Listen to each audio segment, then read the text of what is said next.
안녕하십니까, 문광입니다. 탄어사상 한국학을 말하다 지난 시간까지는 이제 기독교까지 사교회통의 모든 과정들을 한번 거칠게나마 요약해서 보았습니다. 먼저 탄어 스님은 선사상과 화엄사상 이 두 가지 이 불교의 핵심되는 사상을 바탕으로 해서 유교의 역학사상, 나머지 이제 유교의 학설, 그 다음에 노자와 장자, 기독교까지 어떻게 불교적으로 해석하고 사교를 회통했는지 그 대체적인 내용들을 요약해서 살펴보는 시간을 가져봤습니다. 우리 책에 말이죠.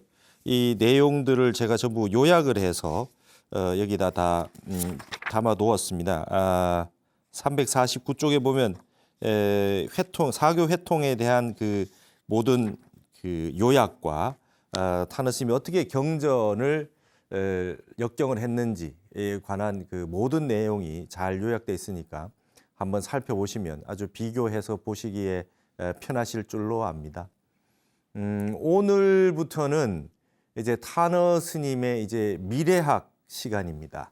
흔히 탄어 스님은 예언을 하셨다, 뭐 이렇게 많이 알고 계시고, 세상이 이제 조금 더 많은 재난이라든지 기후의 변화, 그 다음에 지진이나 지금 코로나와 같은 이런 세상의 많은 그 격변기에 예상하지 못했던 재난들이 일어나니까 탄어 스님이 다시 부각되는 면이 있는 것 같습니다. 지금부터는 탄어 스님이 미래에 대해서 예견하셨던 부분들, 그 부분들에 대해 가지고 어떻게 보셨는가 하는 것을 학술적으로, 체계적으로, 조직적으로 알아보는 시간을 갖도록 하겠습니다. 탄어 스님이 말씀하신 것의 본령은 사실상 지금부터 나오는 내용이 아니고 그분이 하셨던 그 모든 그 학설과 그다음에 사상, 이 내용은 지금까지 이 앞에 했던 내용들, 사교를 다 회통해서 이 세상의 모든 성현이 오셔가지고 우리에게 어떻게 마음 심자 성품 성자 이 두 글자 어떻게 마음을 닫고 어떻게 마음을 용심을 잘 할 것이냐, 마음을 잘 쓸 것이냐라고 하는 부분에 대한 탄어 스님의 고구정령한 그런 말씀들이 핵심입니다. 그런데 탄어 스님이 흔히 하셨던 말씀이 지금 세상의 인구에 회자되고 많이 아는 내용들은 탄어 스님이 어떻게 미래를 뭐 예언했느냐, 뭐 이런 것들에 관심을 더 가지는 것 같은데, 스님께서는 이런 말씀을 하셨죠. 옛 성현들이 미래를 미리 좀 알고 그것에 대해서 말씀을 해주신 이유는 미래에 대해서 획을 그어줌으로 인해서 사람들이 혼란에 빠지지 않고 마음을 바르게 먹고 현실을 잘 받아들여서 잘 대처할 수 있도록 그렇게 하기 위한 것이었다. 그래서 성현이라고 하면 무릇 세상 살아가는 앞으로의 일에 대해서 미리 좀 알고 대처할 수 있도록 획을 그어주는 역할을 해주어야 된다라고 하셨던 그런 말씀을 하셨습니다. 그런 것으로서의 의미가 있는 것이죠. 거의 이제 40년이 다 되어 가는데 입적하신 지가 그 전에 하셨던 40년 전, 50년 전에 그분의 말씀이 지금 다시 인구에 회자되고 많이 주목을 받는 이유는 그분의 미래를 미리 보시는 그 해안, 그 지혜로운 법안, 이 불안이 있었기 때문이 아니었느냐 이렇게 생각이 듭니다. 그래서 그런 부분에 대해서 많이 나와 있는 얘기들에 대해서 어떤 것이 진짜 탄어 스님이 하신 말씀이며 어떤 것은 왜곡된 것인지, 그리고 겉으로 드러나는 말씀 속에 어떤 이론과 어떤 학설, 어떤 사상, 그다음에 어떤 정진 수행력을 바탕으로 해서 이 말씀이 나오게 되었는지에 대해서 앞으로 몇 시간에 걸쳐서 탄어 스님의 미래 예견, 예지, 미래학이라는 말을 살펴보도록 하겠습니다. 오늘 그 첫 번째 시간으로 탄어 스님이 말법시대론, 말세라는 얘기는 벌써 예전부터 많이 있어 왔지 않습니까? 말법시대론에 대해서 어떻게 말씀하셨는가를 한번 살펴보는 시간을 갖도록 하겠습니다. 자, 코로나19 시대에 다시 보는 말법 시대론입니다. 2020년 한 해는 코로나로 전 세계가 점철되었다 이렇게 볼 수 있는 그런 한 해였습니다. 이런 시기에 그러면 과연 타너 스님은 이런 시대를 어떻게 보셨으며 타너 스님이 이런 시대를 말씀하셨을 때 말세다, 말법시대라고 했을 때 이 내용들은 그저 있는 얘기가 아니라 어떻게 역대의 동서 문명의 사상들은 이에 대해서 어떻게 미리 예견해 두었던가라고 하는 부분들. 타너 스님은 어떤 근거로 지금이 말법시대고 힘든 시대다, 위기의 시대가 온다, 대혼란이 온다, 흔히 말해서 빅하우스가 온다라고 하는 내용들을 어떻게 설명하고 계셨고 앞으로 우리 한국인들은 어떻게 이해를 하고 우리 불자들은 이것을 어떻게 받아들여야 될 것이며 이 내용들을 알고 있는 나라가 극히 드물다.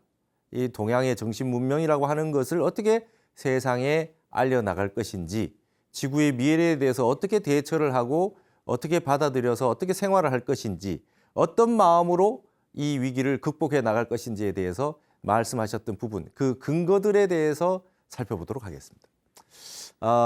코로나19를 통해서 우리가 이제 괴질, 전염병이 발생했는데요. 이 괴질이라고 하는 거는 여기 보시듯이 말이죠. 지진이 발생한다. 기상이변이 일어난다.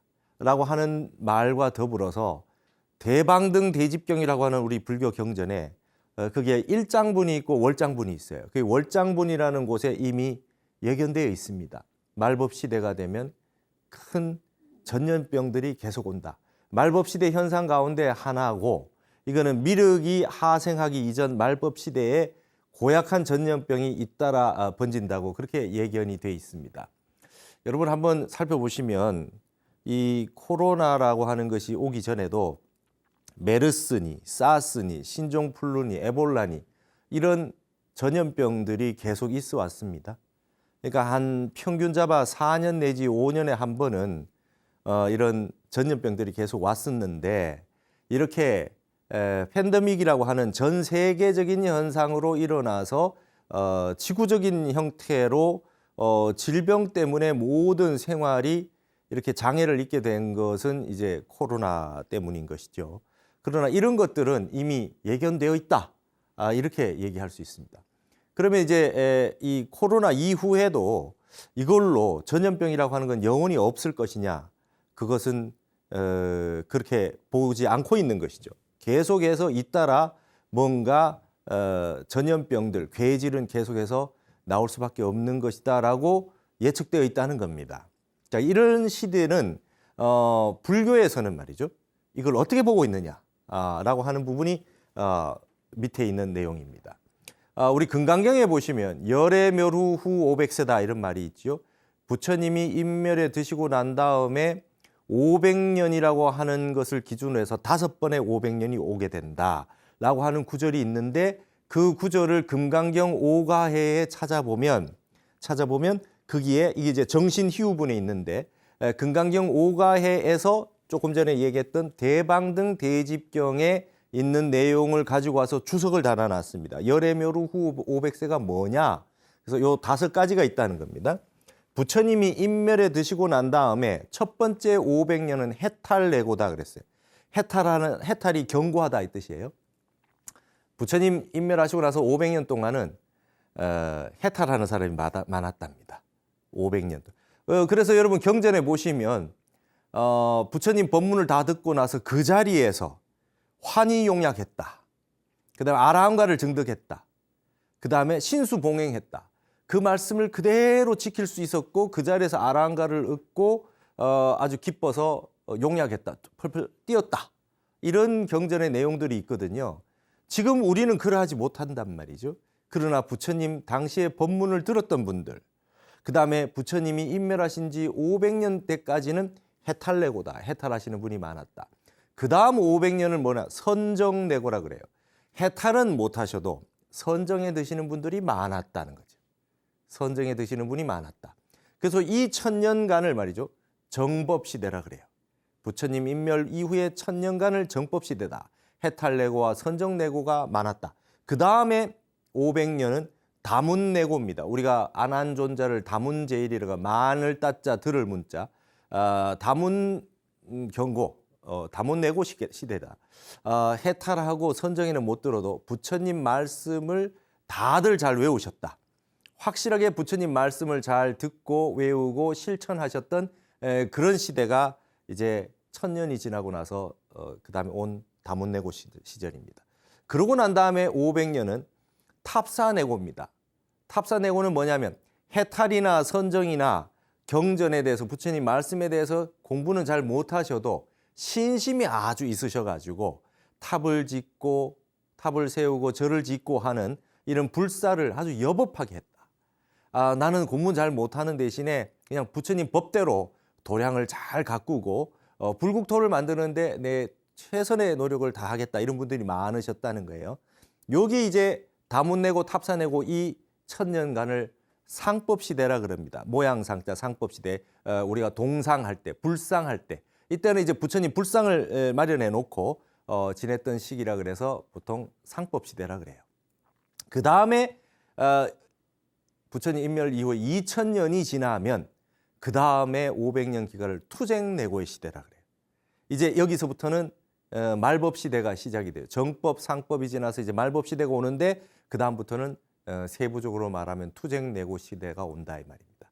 부처님이 인멸에 드시고 2000년이 지나고 나면 사람들이 싸운다. 전부 내가 옳다라고 하는 것이죠. 내가 옳다고 그래가지고 크게 보면 이 세상 전체에 대립될 수 있는 모든 대립은 다 일어난다. 그래서 지금 벌어지고 있는 모든 세상에 어떤 그런 그 알력이라든지 대립이라든지 이런 것들은 다 이 투쟁내고의 현상이다. 이렇게 보시면 아실 것입니다. 그래서 불교 내부에서도 이런 논쟁을 하는 것들은 다 정법시대의 것이 아니다. 이렇게 보시면 됩니다. 내 종파가 옳고 네 종파는 그르다. 그다음에 우리의 학문이 옳고 너의 학문은 그르다. 종파가 많이 나눠져 있지 않습니까? 대승은 소승이라고 얘기를 하고 그다음에 우리가 근본 불교고 대승은 잘못됐다 얘기하기도 하고 우리의 참선 수행법만 옳고 너희들 것은 그르다고 얘기를 하고 이렇게 배척하고 우리만 옳다고 얘기하는 것들이 급격하게 느는 시대가 투쟁내고 시대입니다. 어느 시대에나 교상 판석이 있고 종파가 있고 각 이 엄청난 그 부처님 말씀 가운데 강조하는 것이 있을 수가 있죠. 그러나 서로 상생하고 화합하고 조화했죠. 내 것도 중요한 대신에 나는 이것을 중심으로 수행을 하겠다 하지만 상대편을 비난하거나 잘못된 것이라고 얘기하지 않는 것이 우리의 불교의 전통이고 화쟁의 원리입니다. 회통의 원리였습니다.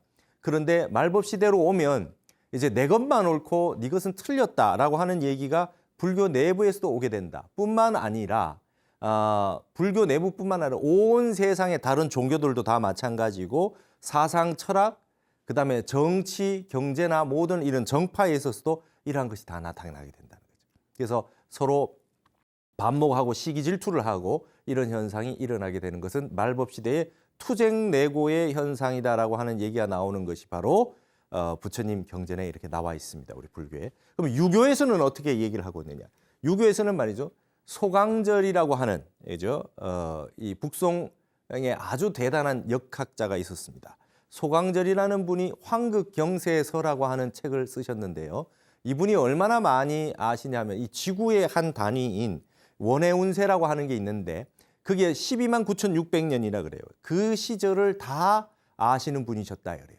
그래서 아주 역학의 최고의 대가라고 하는 상수역의 최고의 대가라고 하는 소강절 선생이 하신 말씀이 바로 삼황오제, 삼황오패, 이적 금수운이 이어지게 되어 있다 이렇게 얘기를 한 겁니다.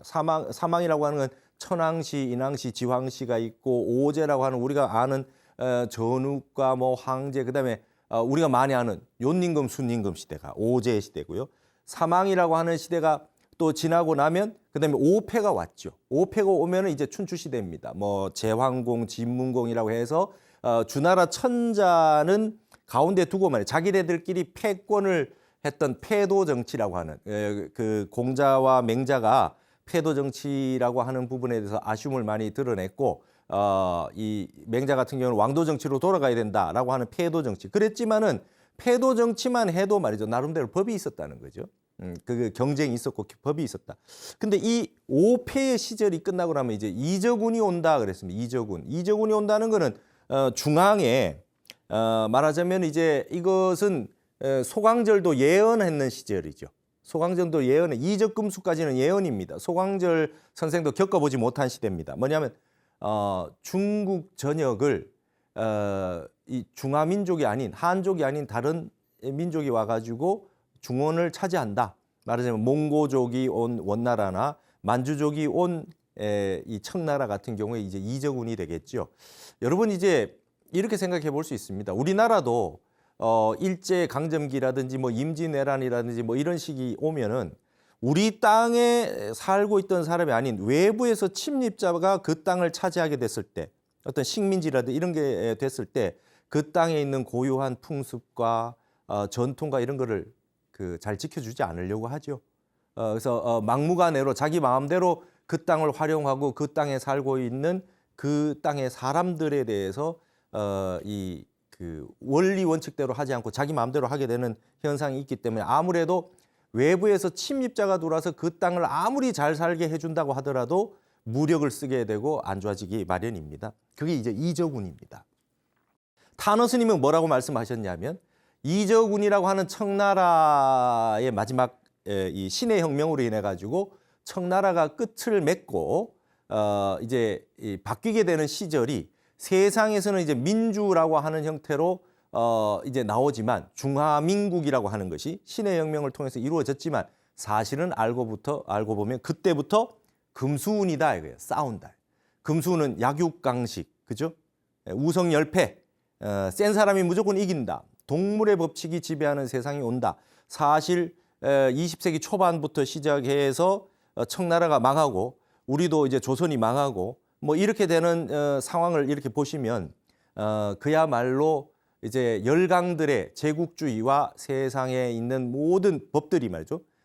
힘과 무력이 있는 나라가 지배해서 식민지 쟁탈전이 벌어지는 상황이 벌어졌습니다. 이거를 소강절은 뭐라고 했냐면 금수운이 왔다 이렇게 얘기합니다. 말법시대라는 말이나 금수운이라는 말이나 투쟁내고라는 말이 결코 다르지 않을 겁니다. 그러니까 소강절이라고 하는 분은 이렇게까지 자세하게 알았다는 겁니다. 소강절 같은 분은 얼마나 대단했냐면 중국의 이 후배 중에 소동파가 있었습니다. 소동파가 당시에 이 귀향을 가가지고 항상 살고 있었지 않습니까? 정치에서 밀려가지고 귀향을 가 있었는데 소강절 선생이 미래를 하도 잘 본다 하니까 찾아갔어요. 찾아가서 제가 언제쯤이면 귀향에서 좀 풀려납니까? 이렇게 물으러 갔더니 소강절 선생이 이제 뭐라 그러냐면 천하의 동파가 말이지 이런 거 물으러 다니냐? 에? 너는 뭘 이런 걸 물으러 다니냐 말이지. 이렇게 얘기를 하고 거절을 하면서 이렇게 가는데 말이죠. 갑자기 소동파를 불러요. 그러더니 뭐라 하냐면 우리 증조부의 이름은 아무개요. 우리 조부의 이름은 아무개요. 우리 아버지 이름은 아무개다. 이거를 잘 기억이나 해놔라. 이러더라는 거예요. 그래서 소동파가 이제 그걸 외워서 갔습니다. 그러고 나서 소강절이 세상을 떴거든요. 세상을 뜨고 났더니 소강절이라는 분은 아주 천자들이 너무 좋아했죠. 대대로 천자들이 너무나 좋아했습니다. 왜냐? 뭐 중요한 것들이 있어서 물어보면 미래에 대해서 환하게 알고 있으니 얼마나 도움이 많이 됐겠습니까? 근데 막상 소강절이 세상을 뜨고 났더니 이분에 대해서 자료가 없어요. 정보가 없습니다. 왜냐하면 아주 훌륭한 가문의 집안의 자식이 아니었던 모양입니다. 조상들이 한미한 가정이었던 모양이에요. 그래가지고 비문도 쓰고 국가에서 아주 추존을 해주려고 하는데 자료가 없어가지고 소강절의 부모에 대해서 아는 사람이 누구 없느냐 전국에 수소문을 해도 아는 사람이 없거든요. 이 소동파가 아는 것이 많다고 하니 귀양 가 있는 소동파한테 물어봅니다. 그랬더니 소동파가 증조부, 조부, 그다음에 아버지의 이름을 다 알고 이렇게 탁 얘기를 하는 거 보고 과연 소동파다 이래가지고 귀양에서 풀어줬다는 얘기가 있어요. 탄어 스님 이 법문도 하셨어요. 그럴 정도로 소강절이 그런 것까지 아셨다 이거예요. 이럴 정도로 소강절이 그때 벌써 이적운 금수운이 온다 그랬어요. 유교에서도 말법시대로는 있는 겁니다. 유교에서도 말법시대로는 있는 겁니다. 근데 탄어 스님 말씀하시기를 말이죠. 투쟁내고가 끝나면 다시 해탈레고가 된다. 다시 정법 시대가 온다. 정법, 상법, 말법 시대에서 투쟁레고가 끝나면 다시 해탈레고의 정법 시대가 다시 한번 온다. 미륵 시대가 온다. 유교에서도 금수운이 끝나고 나면 다시 황운이 온다. 사망의 황운이 온다. 이렇게 말법 시대로만 끝나지 않는다라고 얘기를 하면서 동양의 전통적인 순환론이죠. 원입니다. 직선사관이 아니죠. 끝까지 가서 끝난다 이게 아닌 것입니다. 근데 기독교에는 이제 종말론이 있어요. 마태복음 24장 창세기 이래로 가장 큰 환란이 있을 것이라고 예견되어 있습니다. 그것을 아주 대표적으로 표현해 놓은 건 이제 요한계시록이 되겠죠. 그래서 여기는 종말론이라 그래서 한번 끝이 가면 더 이상 없다는 거예요. 그래서 이 마지막 시절에 종말일 때 예수를 통해서 구원을 받지 않으면 안 된다. 이제 이때 영생에서 천국에 가거나 아니면 영원히 지옥에 떨어진다. 뭐 이렇게 지금 얘기하는 게 기독교 종말론이거든요.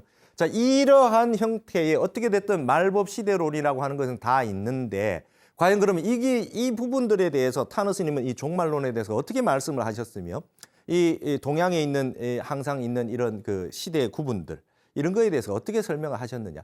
여러분 노장에도 있습니다. 노장에도 유교라고 하는 것이 말이죠. 인이예지라고 하는 것이 무위자연이라고 하는 것이 안 됐기 때문에 인이예지가 생겼고 그게 안 되니까 다시 예로 해서 안 되니까 다시 법가라고 하는 형태가 생기고 계속해서 이제 법이 만들어져 나오는 과정들이 말법 시대로 가고 있는 현상이라고 하는 것도 이제 노장에서도 분명히 얘기하고 있는 것이죠. 자, 이제 불교에서는 그러면 어떤 형태가 나오느냐? 불교는 이제 해탈레고가 다시 오고 유교에는 황운이 오는 그 과정이 있는데 그 과도기가 말세라고 하는 것입니다. 이건 나쁜 걸로만 끝나는 것이 아니라 새벽이 오기 위해서는 캄캄한 암흑이 올 수밖에 없다라고 하는 얘기입니다. 그래서 그걸 어떻게 오행으로 설명하고 있는지 타너 스님의 설명이 아주 설득력 있고 굉장히 재미있고 심플합니다. 한번 읽어볼 테니까 한번 보십시오. 원래 원시 시대에는 맨주먹으로 싸움을 하다가 시대가 발전하며 나무로 창을 만들게 되면서 10개의 주먹이 이게 이 맨손이니까 토잖아요. 오행으로 토입니다. 10개의 주먹이 하나의 나무창, 목을 감당하지 못하게 되었으니 이것이 바로 목국토의 원리다. 다 맨손으로 쓰고 있다가 처음 이제 나무를 가지고 나무를 잘라서 기구를 만들어 쓰고 농사도 짓고 그다음에 이게 싸움도 할 때도 나무를 썼다는 거예요. 나무 창을 만들어서 쓰고 했다는 거죠. 그 후 쇠붙이로 창을 만들기 시작하니 10개의 나무 창이 하나의 쇠창, 금을 감당하지 못하게 되었으니 금극목의 원리다. 우리가 역사 시간에 배웠듯이 이제 뭐 청동기니 철기니 하는 것들이 이제 개발이 되기 시작하면서 농기구도 발전을 했지만 싸움에서도 이제 쇠를 사용하기 시작했습니다. 이제 금극목의 시대가 왔다라고 하는 것이죠. 이제 나무를 쇠가 이겼다는 거죠. 그 후에는 이제 더 쇠를 발전시켜서 총을 만들어서 그게 화약을 담게 됐습니다. 화약을 달아 사용하게 되었는데 10개의 쇠창이 하나의 총, 이게 불로 하자 아닙니까? 총을 감당하지 못하게 되었으니 화극금의 원리다. 그 다음부터 화력이라고 하는 것을 쓰게 된 것이죠. 불을 활용해 가지고 이제 쇠를 이기게 되는 형태가 되었다는 겁니다. 그 다음에 이제 전쟁이라고 하는 형태가 더 크게 되고 대포를 쓰게 되고 이런 현상이 일어나게 됐죠. 다시 시대가 변해서 불의 전쟁도 발전해서 불이 발전했어요. 오늘날의 원자폭탄은 바로 불을 극대화하여 사용한 것인데 이는 원자폭탄으로 종결을 맺은 것이다. 불로서 이 전쟁을 하는 것의 극한이 이제 원자폭탄까지 갔다. 이게 타너 스님 말씀이에요. 그 다음에 이제 수소폭탄이 나온 겁니다. 물숫자. 수소폭탄이 나오게 되자 원자폭탄이 무력하게 되었으니 수국화의 원리가 됐다. 이것까지 갔단 말이죠. 하지만 세상의 모든 이치는 물국즉반이다. 이 세상의 만물은 말이죠. 극에 도달하면 다시 원이치로 돌아오게 된다라고 했듯이 수소탄을 능가하는 것은 다시 토국수거든요. 맨주먹이 가장 강하다는 수소폭탄을 이긴다. 이렇게 얘기해서 토국수의 원리다. 이렇게 설명했어요. 그래서 이 맨주먹은 바로 도덕군자를 의미하는 것으로 도덕군자 앞에서는 총칼과 원자탄 그리고 수소탄도 아무 쓸데가 없어지는 것이 타너의 미래에 대한 전망입니다. 이 맨주먹이라고 하는 게 뭡니까? 문화입니다. 문화. 문이 무력을 이긴다는 겁니다. 문극무가 되는 것이죠. 이제 이러한 시대가 오면 더 이상은 싸움으로 해가지고 될 수가 없다. 서로 망하기 때문에 가장 강력한 화력을 갖춘 어떤 무기가 살상 무기가 있다 하더라도 이제는 쓸 수가 없어요. 이제 제3의 세계대전이 일어나면 다 죽게 생겼기 때문에 이제는 서로 문화전쟁이다. 문화전쟁이고 문화와 예술과 미학과 그다음에 지혜를 가지고 서로 경쟁하는 시대가 오는 거지 이렇게 싸우는 시대가 아니다. 그래서 결국은 다시 맨주먹으로 온다. 도덕군자가 되는 나라. 이 정신의 세계, 지혜의 세계로 다시 전환하게 되는 시대가 온다. 이 마지막 시대를 살고 있는 게 우리가 겪고 있는 말법 시대라는 겁니다. 그래서 물까지 갔다가 이제 맨주먹의 시대로 와서 근본으로 돌아온다. 그러니까 가장 핵심의 힘은 뭐냐? 심력입니다. 마음의 힘. 마음의 힘이 센 나라가 이기고 정신이 고도로 발전돼 있고 문화민족이 되어야 된다. 그게 이제 타너스님이 하셨던 예견이죠. 말법 시대로 끝나지 않는다. 그래서 기독교의 종말론에 대해서 타너스님이 이렇게 해석을 하신 거죠. 성경에도 심판의 날이라고 해서 인류의 종말을 말하고 있지. 말세에 불로 심판을 하는데 그때는 예수도 천사도 모르고 오직 천주님만 안다고 되어 있어. 이게 이제 마태복음 24장의 내용을 가지고 타너스님이 이렇게 말씀하신 겁니다. 지난번에도 말씀드렸듯이 타너스님은 한문본 성경을 다 외우셨던 분이라 어떤 내용인지 다 아시니까요. 이런 말씀하셨죠.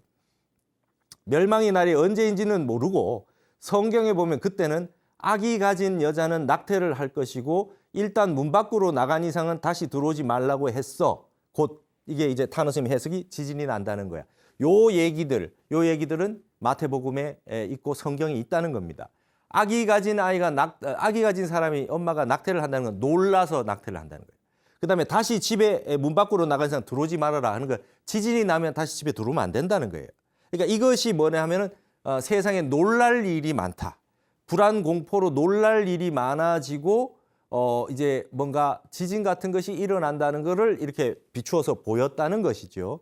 그러면서도 성경에는 멸망의 날이 어쩌니까 온다. 온 뒤에는 어떻다라고 하는 체계가 없어요. 자세하게 어떻게 오고 그 이후에는 어떻게 되고 어떤 현상이 일어나서 어떻게 된다는 게 자세한 설명은 없어요. 오직 하나님만 안다. 뭐 이렇게만 설명이 돼 있다는 거죠. 동양엔 그렇지 않다는 거예요. 이것에 대해서 자세하게 역학적 원리로 설명해 놓은 것이 있다는 것입니다. 그래서 그 다음에는 뭐냐? 타너스님이 본 기독교의 종말론이라고 하는 것이 어떻게 되냐? 종말이 어떻게 되냐? 이건 사실은 멸망이 아니고 종말이 아니고 성숙이고 최후의 심판이라고 하지만 심판이 아니라 결실이다 이렇게 얘기를 하고 있죠. 그러니까 기독교 성경에는 말세에 불로 심판한다고 그랬지요. 말세에 불로 심판한다. 다음 시간에 이제 앞으로 보면 이제 김일부 선생의 정역이라고 하는 거를 타너스님 해석한 부분을 정역 8개 해설 같은 부분을 쭉 볼 텐데요. 불로서 심판한다는 것이 무슨 뜻인지에 대해서 역학적으로 다 설명해 내고 있습니다. 타너스님은 기독교에는 불로 심판한다는 말로만 있었지 그것이 무엇을 의미하는지 설명이 없다. 체계적이고 조직적인 설명이 없고 사람들이 불안 공포에만 시달리게 만들어졌다. 정확하게 설명을 해주겠다. 타너스님이 그렇게 얘기하고 있습니다. 그런데 그것들이 틀림없이 오기는 옵니다. 타너스님도 이렇게 얘기했어요. 뭔가 남들이 봤을 때 서구에서 말했을 때 종말이라고 말할 정도의 강력한 이 지구의 환란과 변화가 한번 오기는 온다는 뜻입니다. 타너스님 말씀은. 다만 그 말들에 조리가 없다는 거야.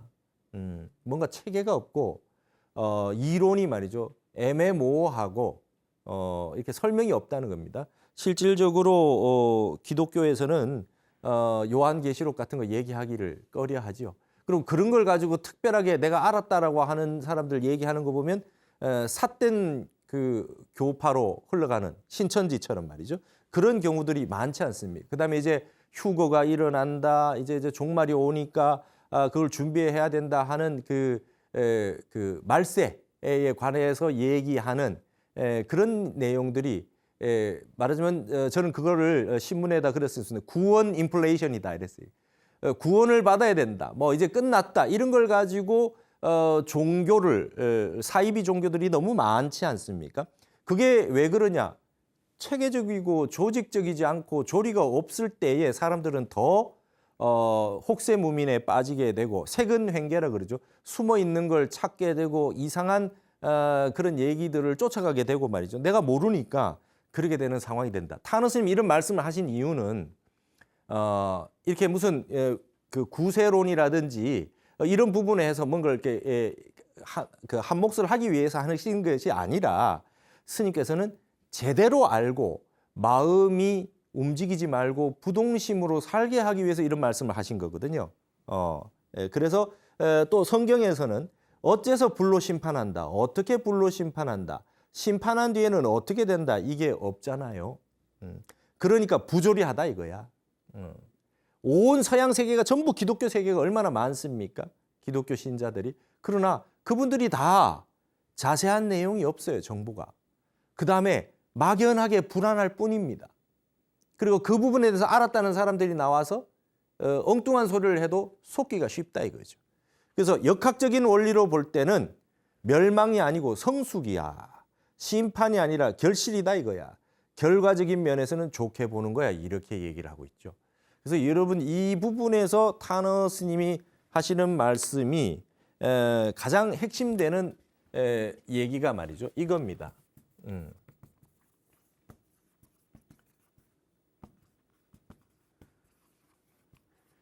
이 시기가 하추교역기라는 거죠.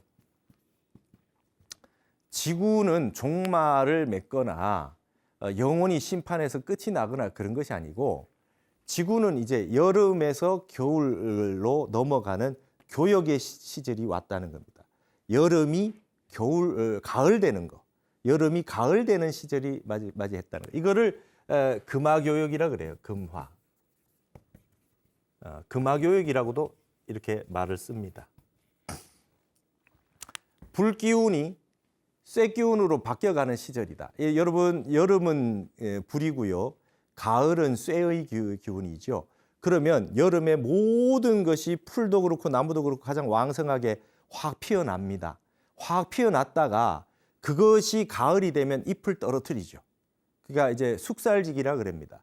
환하게 피어났던 것들을 떨어뜨려야 이제 열매를 맺지 않습니까? 그래서 가을이라고 하는 것은 이제 결실을 맺는 시절이라 이거죠. 결실을. 그러니까 여름이라고 하는 시절은 불의 시절이죠. 우리가 불교에서 화택이라 그러잖아요. 삼계가 화택이다. 불구둥이다. 이렇게 얘기합니다. 그러니까 지구가 뜨거워졌다 이거예요. 지구가 달궈져서 뜨거워졌다. 지구 전체가 불기운이 요동을 친다. 불기운이 요동을 치면 어떻게 됩니까? 사람들이 전부 욕망의 노예가 된다. 그러니까 욕망이라고 하는 아주 이름의 전차. 스톱하지 않고 끊임없이 욕망을 추구해 나가는 형태가 됩니다. 여름이 되면 옷을 함부로 막 벗죠. 더워서. 그러니까 윤리, 도덕성이 떨어지게 되고 그다음에 세상의 모든 이 지구에 있는 모든 기운이 다 자기를 발산시킵니다. 기운을. 그러니까 욕망을 무한대로 발산한다. 그러니까 윤리, 도덕을 얘기하게 되면 그거는 거부당한다. 이렇게 되는 시절이 온다는 거죠. 그러나 이것도 한 시절의 과정이라는 것입니다. 그래서 말법 시대라고 하는 게 이제 불교에서는 전부 말이죠. 화택이다라고 하는 형태로 설명하고 있죠. 불구덩이라고 하는 말로 설명하고 있습니다. 그래서 이 불기운이 극성에 도달했을 때가 말법 시대에 나타나는 현상이라는 겁니다. 이렇게 될 때 나타나는 현상이 어떠냐? 우리가 수승하강의 원리에 입각해서 사람이 자선을 할 때 이렇게 앉았을 때 이렇게 물기운은 위로 올라가고 불기운은 이렇게 내려와서 단전에 따뜻한 기운이 모이고 정신은 맑아지는 현상이 돼야 수승하강이 돼야지 참선이 된다고 했는데 만약 이것이 거꾸로 돼가지고 불기운이 위로 올라가고 물기운이 내려오는 현상이 돼서 사람이 전부 다 화가 많고 화병이 많고 불기운이 올라오면 나타나는 현상이 어떻게 되겠습니까? 예, 여기에 우울증이라든지 화병이라든지 그다음에 갖가지 신경정신과에 해당하는 모든 내용들이 여기에 해당하는 형태가 일어나게 됩니다. 공황장애라든지 우울증이라든지 이런 거에 한 번씩 다 시달릴 수밖에 없는 지구적 환경이 이러한 형태에 놓여 있다.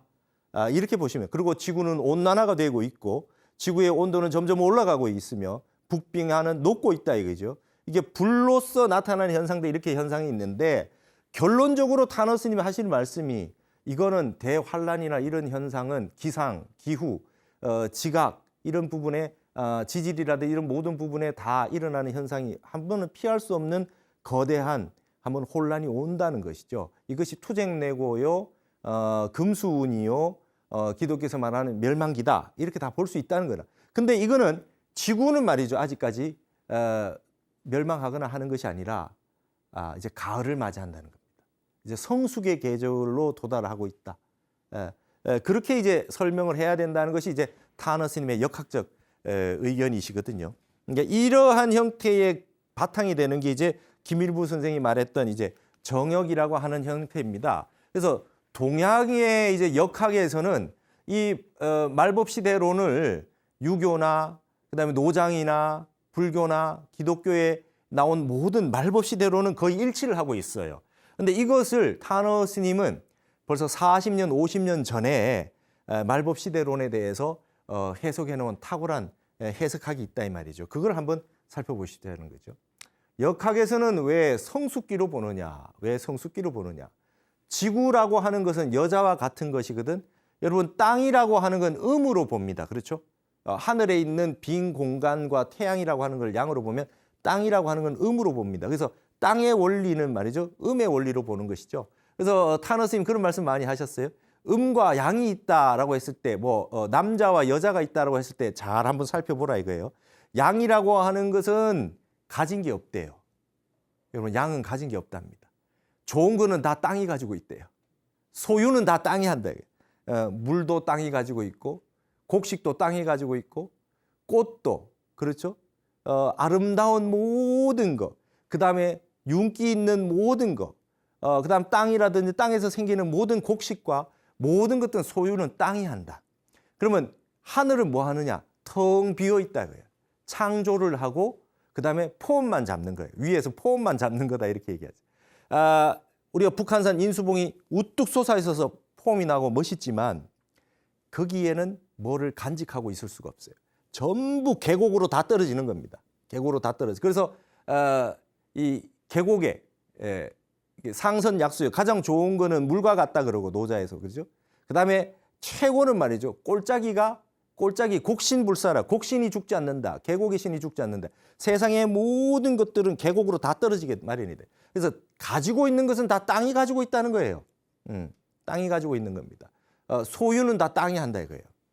그래서 여기서 뭐냐면 지구라고 하는 땅을 음의 의미로 보고 여성의 의미로 봅니다. 그래서 타너 스님 해석이에요.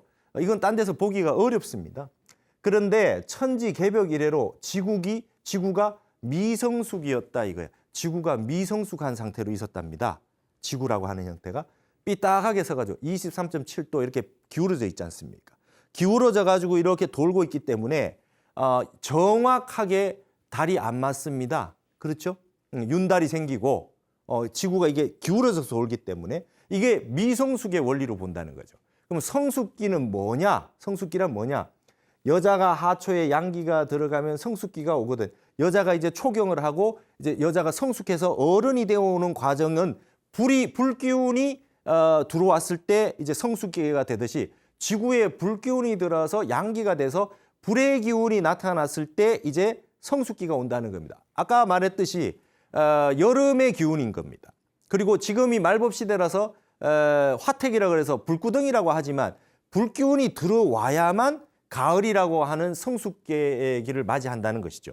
그래서 그런 형태의 이 땅 밑으로 잠재한 불이 들어간 지 120여 년 전부터였다 이거예요. 이렇게 김일부 선생의 정역이라고 하는 게 나온 게 1879년에 처음에 개상이 떠서 1885년에 처음으로 이제 정역이라고 하는 한국적 역학이 나왔습니다.